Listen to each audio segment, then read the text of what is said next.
வாழ்க்கையில் முன்னேறலாம் என்று நினைத்து தொழில்களை நாம் ஆரம்பிப்போம். ஆனால் இன்றைய காலகட்டத்தில் கடன் வாங்கி தொழில் ஆரம்பிப்பது யோசிக்க வேண்டிய விஷயம். பண முதலைகள் பணத்தை வைத்துக்கொண்டு தொழில் செய்யும் அவர்களோடு நாம் போட்டி போட வேண்டும். கார்ப்பரேட் நிறுவனங்கள் பணத்தை வைத்துக்கொண்டு என்ன செய்கிறோம் என்று கூட தெரியாமல் தொழில் செய்யக்கூடிய சில பேர் இருக்கிறார்கள். அவர்களோடு நாம் போட்டி போட வேண்டியிருக்கும். கார்ப்பரேட் கடைகள் பெருத்து விட்டன. நடுத்தர வர்க்கத்துக்கு கீழ் உள்ளவர்கள் கூட பெரிய கடைகளை நாடி செல்கிறார்கள்.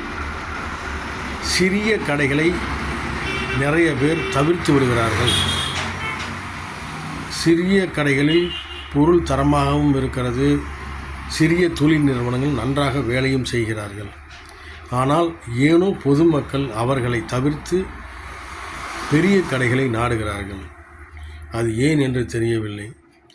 அவர்கள் 2000 ஏக்கரா வாங்குவதற்கும் ஆடி கார், BMW கார் வாங்குவதற்கும் அவருடைய சந்ததிகள் அமெரிக்கா, ரஷ்யா, ஜப்பான் இன்னும் ஏனைய நாடுகளில் சொத்துக்களை வாங்கி குவிப்பதற்கும் அவர்கள் தொழில் செய்கிறார்கள். ஆனால் சிறு தொழில் நிறுவனங்கள், பெட்டி கடைகள், சின்ன மளிகை கடைகள் இவர்களெல்லாம் தன் குடும்பத்தை வைத்து காப்பாற்றுவதற்கும் தன் குழந்தைகள் நன்றாக படிக்க வேண்டும் என்பதற்காகவும் ஒரு சிறிய வீடு, ஒரு 1500 சதுரடியில் வீடு வாங்க மாட்டோமோ என்ற ஏக்கத்தினாலும் சிறிய தொழில் நடத்தி கொண்டிருக்கிறார்கள். ஆனால் இந்த பொதுமக்கள் அனைவரும் பெரிய கடைகளை நாடி அவர்கள் ஆடி காரிலும் BMW காரிலும் வருவதற்கு வழிவகை செய்கிறார்கள்.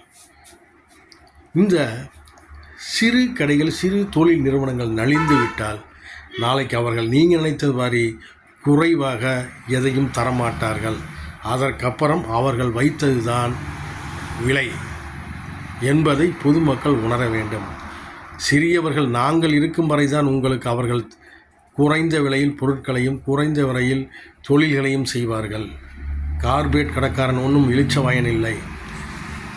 நாங்கள் அனைவரும் இழுத்து மூடிவிட்டால் அதற்கப்புறம் அவன் வைத்தது தான் விலை. நீங்கள் கண்டிப்பாக தொகையை இழந்தே ஆக வேண்டும் என்பதை உணருங்கள். சரி, கடன் வாங்கி தொழில் செய்யலாம் என்று நினைத்து அவருடன் போட்டி போட கடன் வாங்கினால் பல தொழில்கள் எதுக்கு கடன் வாங்கினாலும் சரி, குடும்பத்தை பாதிக்காத அளவுக்கு கடன் வாங்க வேண்டும். நாம் போட்ட முதலை இழந்து விட்டாலும் குடும்பத்தை அது பாதிக்காது என்ற ஒரு நிலை இருந்தால் மட்டுமே தயவு செய்து கடன் வாங்குங்கள்.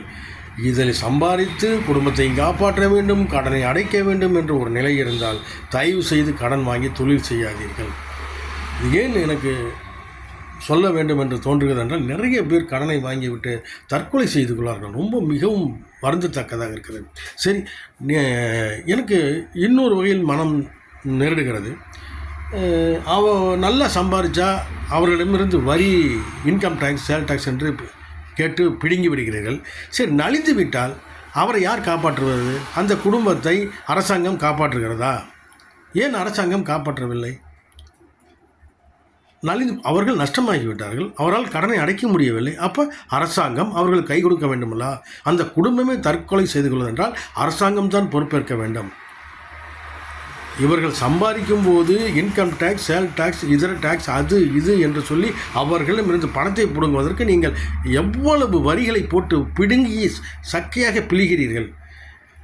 அதே குடும்பம் கடனால் தள்ளப்பட்டு ஏதோ ஒரு சூழ்நிலை, கொரோனா மாதிரி ஏதோ ஒரு சூழ்நிலையில் அவர்களால் பிஸ்னஸ் முடக்கப்படுகிறது. அல்லது இவர்கள் ஆரம்பித்து பின்னால் இன்னும் பல நிறுவனங்கள் அதிகமாக வந்தால் அவர்கள் எப்படி அந்த தொழிலை செய்ய முடியும்? எல்லோரும் தொழில் செய்து எல்லோரும் கடை வைத்து பிழைக்க வேண்டும் என்றால் எப்படி பிழைக்க முடியும்? யோசிக்க வேண்டும் அல்லவா? இவர் சாதாரணமாக ஒரு 50 லட்ச ரூபா, 25 லட்ச ரூபா போட்டு மால் போட்டு ஒரு கடை வைக்கிறார். இன்னொருத்தர் ஒரு 2 கோடி 5 கோடி போட்டு செலவு பண்ணி கடை வைக்கிறார். அவரோடு இவரால் போட்டி போட முடியல. அவர் சில சலுகைகள் தரங்கிறார், இவரால் தர முடியாது. எப்படி நடத்த முடியும்? அவரோட போட்டி போட முடியுமா? கண்டிப்பாக முடியாது. அதனால் சில நிறுவனங்கள் நலிந்து விடுகிறது, அல்லது கையில் இருக்கும் பொருளாதாரம் கரைந்து விடுகிறது, அல்லது இன்றைக்கி இருக்கும் கடை வாடகை, மின்சார கட்டணம், வேலையாட்களின் சம்பள உயர்வு, இதர செலவுகள் யோசித்து பாருங்கள். அதே மிகப்பெரிய நிறுவனம் நான் சொன்னேன் கார்பரேட் என்ன சம்பளம் தராங்க? 8000. உங்கள் பிள்ளைகளுக்கு உங்கள் பிள்ளைங்க அங்கே போய் அடிமாடாக வேலை செய்கிறாங்க. 8000, 10,000, 5,000, 20,000த்துக்கு மேலே எனக்கு தெரிஞ்சு சம்பளம் கொடுக்குற மாதிரி தெரியல. 20,000 நான் சொல்கிறேன், 5,000த்துக்கு மேலே சம்பளம் கொடுக்க மாட்டாங்கன்னு நினைக்கிறேன். மிகப்பெரிய நிறுவனங்கள் 1000 ஸ்கொயர் ஃபீட்டில் கடை வச்சுருக்கேங்கிறாங்க, கதை விட்றாங்க. ஆனால் உங்கள் பிள்ளைகள் அடிமாடு மாதிரி வேலைக்கு வச்சுக்கிட்டு சம்பளம் 20,000 கீழே தான் கொடுப்பாங்க. இன்றைக்கி 20,000 கீழே சம்பளம் வாங்கினா இன்றைக்கி ஒரு நகரத்தில் வாழ முடியுமா? தேங்காய் என்ன விலை, பால் என்ன விலை, மின்சாரம் ஒரு யூனிட் எவ்வளவு, அரிசி இன்றைக்கி என்ன விலை, பருப்பு என்ன விலை, நல்லெண்ணெய் கடனெல்லாம் என்ன விலை, வீட்டு வாடகை எவ்வளோ தெரியுமா? குடும்பம் நடத்த முடியுமா? உங்கள் பிள்ளைகளையும் சுரண்டி அவர்கள் பிழைக்கிறார்கள். சிறு தொழில் நிறுவனங்கள், சிறு கடைக்காரர்கள் அப்படி அல்ல. அவர்கள் வாழ்வதற்காகவும் அவர்கள் குடும்பத்தை உயர்த்துவதற்காகவும் நேர்மையாக உங்களோடு தோழனாக உற்ற நண்பனாக வாழ்கிறார்கள். ஆதலால் பொதுமக்கள் சிறு நிறுவனங்களையும் சிறு தொழில் நிறுவனங்களையும் காப்பாற்றுங்கள். கார்ப்பரேட் கடைகள் என்று அலையாதீர்கள். தயவு செய்து புரிந்து கொண்டு இந்த சிறு தொழில்கள், சிறு கடைகள்